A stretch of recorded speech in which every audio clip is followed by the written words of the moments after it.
Okay, so importance of training and development is as follows. अभी पिछली slide में हमने जो डिस्कस करा था तकरीबन वही पॉइंट्स वगैरह रिपीट होंगे। जैसा सबसे पहला दिया है वो optimum utilisation of human resources, मतलब जो आपका बाकी रिसोर्स होते हैं, man, money, machinery, material, method, उसी तरह से एक ह्यूमन रिसोर्स जो होता है, जो सबसे पहले एम में भी काउंट होता है, उसकी इंपॉर्टेंस सबसे ज़्यादा होती है। तो उसका बेस्ट यूटिलाइजेशन होना चाहिए। देखिए, हमारे पास में अगर कोई रिसोर्स है, लाइक हमने लोन ले लिया और हमने वो 1 करोड़ रुपए बैंक में रखे हुए लोन के, अब उसका इंटरेस्ट तो आपको बैंक को देना ही पड़ेगा, आप चाहे उसका यूज़ करो ना करो। तो इसलिए बहुत ज़रूरी है कि जो आपने पैसा लिया है उसका प्रॉपर यूज़ हो और मार्केट से पैसा कमाओ आप। तो आप इंटरेस्ट भी दे पाओगे, प्रॉफिट भी होगा। अदरवाइज आपने बैंक में 1 करोड़ रुपए जो रखे हुए हैं उसमें आपको 5 या 6% इंटरेस्ट मिल रहा है, ज़्यादा से ज़्यादा एफडी कराओगे तो भी, लेकिन आपको उसके बदले में शायद 14 या 15% रिटर्न करना पड़ रहा है लोन के तौर पर, तो आप लॉस ही होगा। उसी तरह से जो ह्यूमन रिसोर्स होता है उसका भी बेस्ट यूटिलाइजेशन होना चाहिए। सेकेंड है डेवलपमेंट ऑफ स्किल्स, मतलब ट्रेनिंग और डेवलपमेंट इसलिए भी किया जाता है क्योंकि उससे एम्प्लॉय के स्किल्स डेवलप होती हैं, और उसकी स्किल डेवलप होती हैं ये तो अच्छी बात है ही, लेकिन उसके साथ में वो कंपनी को उतना ज़्यादा रिटर्न भी देता है। अदरवाइज हम ये सोच के अगर करें कि अरे इसकी स्किल डेवलप हो जाएगी, 1 साल बाद वो चला जाएगा तो वो हमें क्या बेनिफिट मिलेगा, तो वो दैट इज़ रॉन्ग थिंकिंग। तो इसलिए उसकी जो स्किल्स हैं वो डेवलप हो, ये भी ट्रेनिंग एंड डेवलपमेंट का ऑब्जेक्टिव रहता है। थर्ड है टू इंक्रीज द प्रोडक्टिविटी। अगर उसको हम ट्रेनिंग देंगे उससे उसका परफॉर्मेंस सुधरेगा। Like earlier he was manufacturing 100 bottle per day, अब हमने उसको ट्रेनिंग दी 1 महीने की, उस पर हमने खर्चा भी करा अच्छा खासा। अब उसका प्रोडक्शन जो 100 बॉटल था वो बढ़ना चाहिए, भले वो 110 बॉटल पर डे अब करे या 120 बॉटल पर डे करे, इट विल टेक टाइम। धीरे धीरे ट्रेनिंग के बाद में एकदम से नेक्स्ट डे से ही अच्छा करेगा ऐसा नहीं होता है, इट टेक्स टाइम, मतलब उसके डेवलपमेंट में भी टाइम लगेगा। प्रैक्टिस करेगा वो जैसे जैसे तो 120 150 बॉटल का वो प्रोडक्शन कर लेगा। तो इससे प्रोडक्टिविटी इंक्रीज होती है। प्रोडक्टिविटी इंक्रीज होना मतलब होता है कि जितने सेम इनपुट में आप ज़्यादा आउटपुट निकाल रहे हो उसको हम बोलते हैं प्रोडक्टिविटी इंक्रीज हो रही है। Then to provide the zeal of team spirit, मतलब एक लोगों में ऐसी फीलिंग आ जाती है कि I am a part of the organisation, company मुझ पर खर्चा कर रही है, no I am trained, I am professional. तो उस एम्प्लॉय में कॉन्फिडेंस डेवलप हो जाता है, और फिर जब कॉन्फिडेंस उसमें आता है, बाकी लोगों में आता है जिन जिसको ट्रेनिंग दी हुई है, तो वो टीम के साथ में काम करते हैं और ज़्यादा अच्छा परफॉर्म कर पाते हैं। Then for improvement of organisation culture, और फिर ट्रेनिंग वगैरह होती है, लोग ट्रेंड होते हैं, स्किल्ड होते हैं, प्रोडक्टिविटी अच्छी रहती है, टीम के साथ काम करते हैं, तो वहाँ का वर्क कल्चर भी बहुत अच्छा हो जाता है। मतलब एवरीबडी इन्जॉय वर्किंग, कि मतलब लोग अच्छा फील करते हैं वहाँ पर काम करने में। फिर then if they are enjoying तो वर्क कल्चर अच्छा है तो एब्सेंटिज्म कम होगा, है ना, वो छुट्टियां कम मारेंगे, हाफ डेज में कम जाएंगे और शायद कम बीमार भी पड़ेंगे, क्योंकि बहुत सी बार एम्प्लॉयज़ बीमार पड़ते नहीं है पर मेडिकल लीव ले लेते हैं क्योंकि उनको वर्क कल्चर अच्छा नहीं लगता है।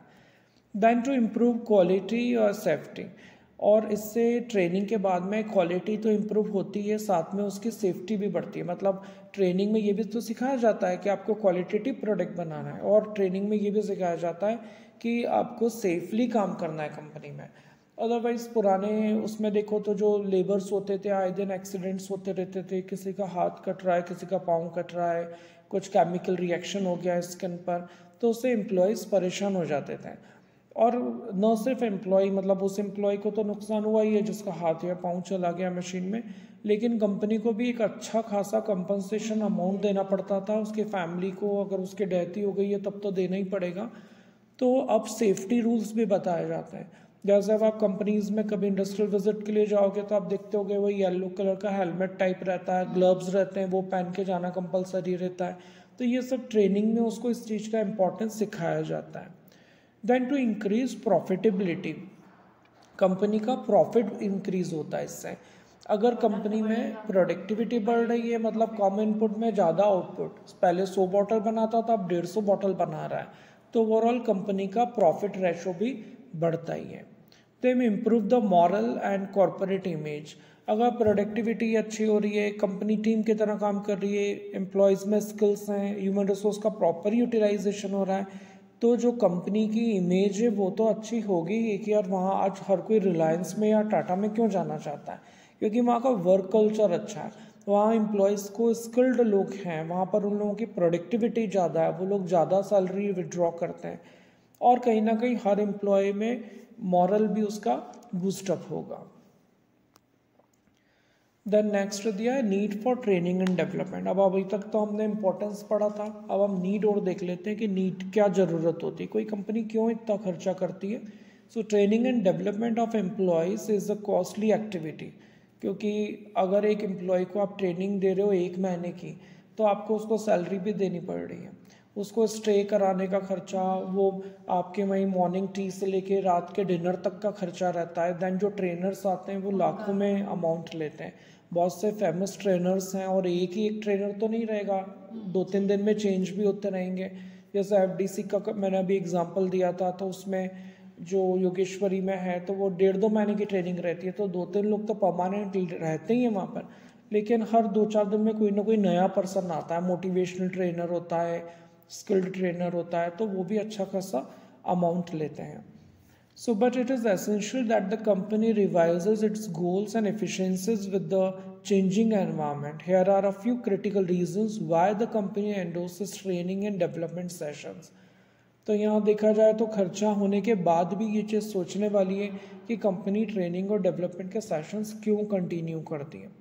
When management thinks that there is a need to improve the performance of employees, अब ये नीड के ऊपर हम डिस्कस कर रहे हैं नीचे, कि जब मैनेजमेंट को ऐसा लगता है कि एम्प्लॉयज़ के परफॉर्मेंस को इम्प्रूव करने की ज़रूरत है। सपोज़ हमारी कंपनी को लगा कि यार हमारे पास में जो कंपनी है वो तो बहुत, वहाँ के तो एम्प्लॉयज़ बहुत अच्छा प्रोडक्शन कर रहे हैं, वो ज़्यादा अच्छा बेटर परफॉर्म कर रहे हैं, तो क्या प्रॉब्लम है। तो ये समझ आ सकता है कि शायद हमारे यहाँ के एम्प्लॉयज़ को ट्रेनिंग की ज़रूरत है। Next point there, to set up the benchmark of improvement so far in the performance improvement effort। मतलब कंपनी के सामने, हर कंपनी के सामने ना ट्रेनिंग के पहले एक बेंचमार्क रखा जाता है कि एक एवरेज एम्प्लॉय को अगर हम ट्रेनिंग देंगे तो वो कितनी मैक्सिमम बॉटल का मैन्युफैक्चरिंग दिन भर में कर सकता है। जैसे अभी एट प्रेजेंट में बिना ट्रेनिंग के वो 100 बॉटल का कर रहा है, तो हमने एक बेंचमार्क रख लिया कि इनको ट्रेनिंग दो और कितना आउटकम आता है। तो हमने डिसाइड करा कि फर्स्ट टाइम जब आप ट्रेनिंग कर रहे हो तब तो आपको बेंचमार्क ट्रेनिंग के बाद ही डिसाइड करना पड़ेगा, लेकिन वंस यू हैव डिसाइडेड, तो जब आपने एक बार डिसाइड कर लिया है तो फिर तो आपको ये देखना रहता है कि जो उसकी ट्रेनिंग वगैरह है वो आपको, जब आप उसको प्रोवाइड कराओगे तब तो आपको ये देखना पड़ेगा कि उसने कितना एक्स्ट्रा परफॉर्मेंस दिया है, कितनी प्रोडक्टिविटी उसकी इंक्रीज हुई है।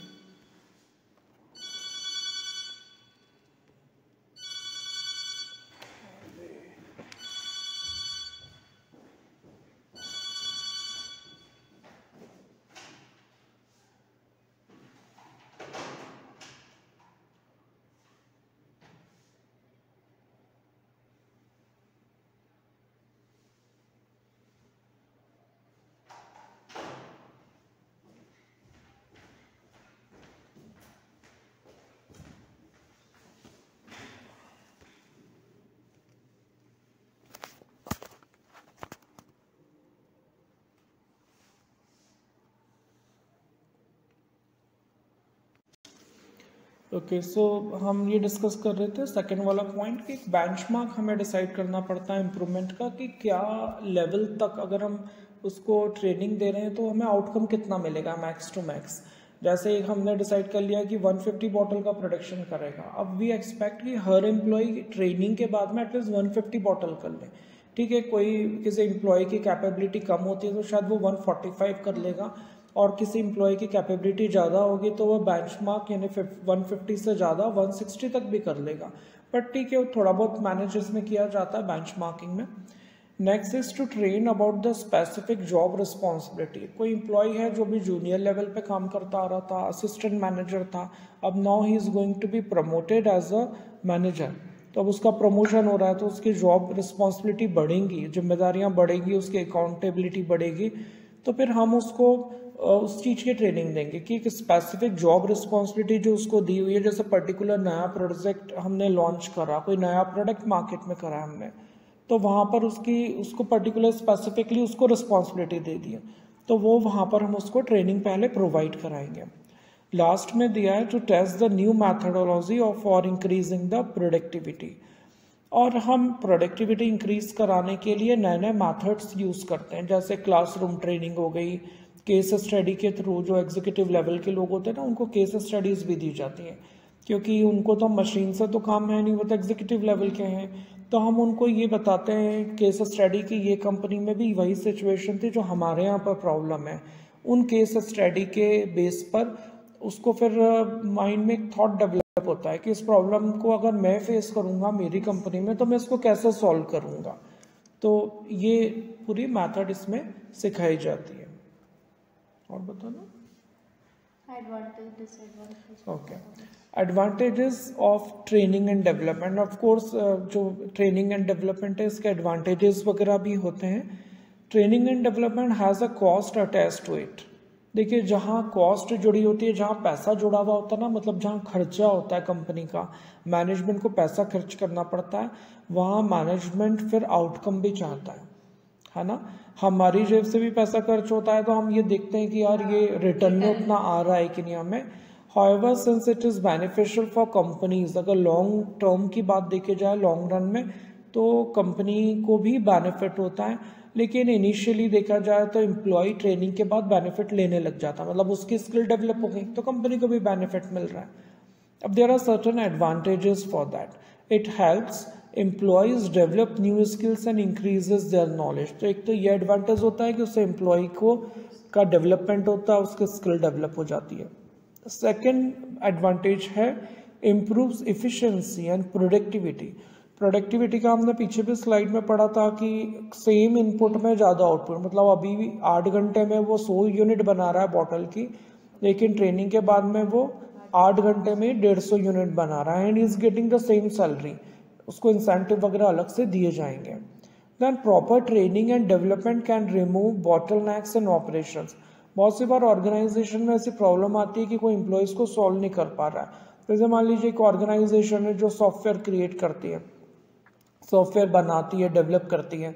अब वहाँ पर मान लीजिए कि कुछ ऐसी प्रॉब्लम आ रही है जो सॉफ्टवेयर डेवलपर्स उसको सॉल्व नहीं कर पा रहे हैं, कुछ हार्डवेयर से रिलेटेड प्रॉब्लम आ गई, कुछ तार ही कट गई, है ना। तो जो सॉफ्टवेयर डेवलपर है उसको तो नहीं पता, इस चीज़ का नॉलेज नहीं है, लेकिन आपकी कंपनी में अगर एक हार्डवेयर इंजीनियर आकर उन सबको ट्रेनिंग दे देगा कि ये प्रॉब्लम बार बार आती है हार्डवेयर में, तो सॉफ्टवेयर डेवलपर को रुकना नहीं पड़ेगा कि मतलब वो हार्डवेयर मैनेजर आएगा, इंजीनियर आएगा, वो फिक्स करेगा प्रॉब्लम, उसके लिए they do not need to wait. तो इस तरह की बॉटलनेक्स जो आती हैं उसको हटाया जा सकता है। बॉटलनेक्स मतलब होता है प्रॉब्लम। जैसे ये बॉटल होती है ना, तो उसका जो नेक होता है, अब इसको अगर मैं बॉटल को पलटूंगा तो एकदम से पानी नहीं निकलेगा, क्यों? बिकॉज ऑफ दिस रुकावट है ना। तो इसको बॉटलनेक मतलब होता है परेशानियां, प्रॉब्लम्स। तो यहाँ इंग्लिश में बॉटलनेक्स मतलब निकल के आता है कि जो हर्डल्स हैं, जो प्रॉब्लम्स हैं, वो बॉटलनेक्स कहलाती हैं, जिस कारण से ऑर्गेनाइजेशन में वर्क स्मूथली नहीं हो पाता है। Then keeps employees motivated and refreshes their goals, ambitions and contribution levels। और जो एम्प्लॉयज़ होते हैं उनका जो एम्प्लॉयज़ हैं वो भी मोटिवेटेड रहते हैं, मतलब उनको टाइम टाइम पर आप ट्रेनिंग देते रहते हो तो उनको ऐसी एक फीलिंग भी आती है, मोटिवेट तो होते ही हैं, उनका इंक्रीमेंट भी होता है क्योंकि प्रोडक्टिविटी इंक्रीज हो जाती है, वो ज़्यादा एम्बिशियस हो जाते हैं गोल्स को लेकर और कंपनी में वो ज़्यादा से ज़्यादा कॉन्ट्रीब्यूट भी करते हैं। So these were the advantages. Disadvantages और हम डिस्कस कर लेते हैं। Disadvantages of training and development, even though there are several advantages, जैसे पीछे हमने देखा कि कितने सारे advantages थे, लेकिन disadvantages भी होते हैं, हर कॉइन के दो साइड होते हैं। फर्स्ट देखें तो it is an expensive process, क्योंकि जब जैसा मैंने अभी शुरू में बताया था कि ट्रेनर्स अरेंज करना, प्लेस वेन्यू डिसाइड होती है, देन बहुत सी कंपनीज तो 1 महीने की ट्रेनिंग देती हैं तो एम्प्लॉय को वहीं अपना बैग पैक करके आना रहता है, तो रुकना, खाना पीना सब खर्चा कंपनी उठाती है। देन अगर आप किसी प्रोडक्ट को प्रमोट कर रहे हो तो उसमें आपको रेवेन्यू जनरेट होने लग जाएगी, आपको पैसा आ जाएगा, माल बिकेगा। तो लेकिन ये जो है ये नॉन रेवेन्यू एक्टिविटीज़ रहती है, और किसी भी कंपनी के मैनेजमेंट को नॉन रेवेन्यू जनरेटिंग एक्टिविटीज़ पसंद नहीं होती। उनको लगता है कि we are just wasting a money on employees. Then there is a risk that after the training and development session the employee can quit the job. Training complete हुई और next day employ job छोड़ के चला गया। आप उसको पकड़ के तो ला नहीं सकते हो, वो चला गया, जो आपने उस पर खर्चा करा वो सब आपका यूजलेस गया, वेस्ट गया।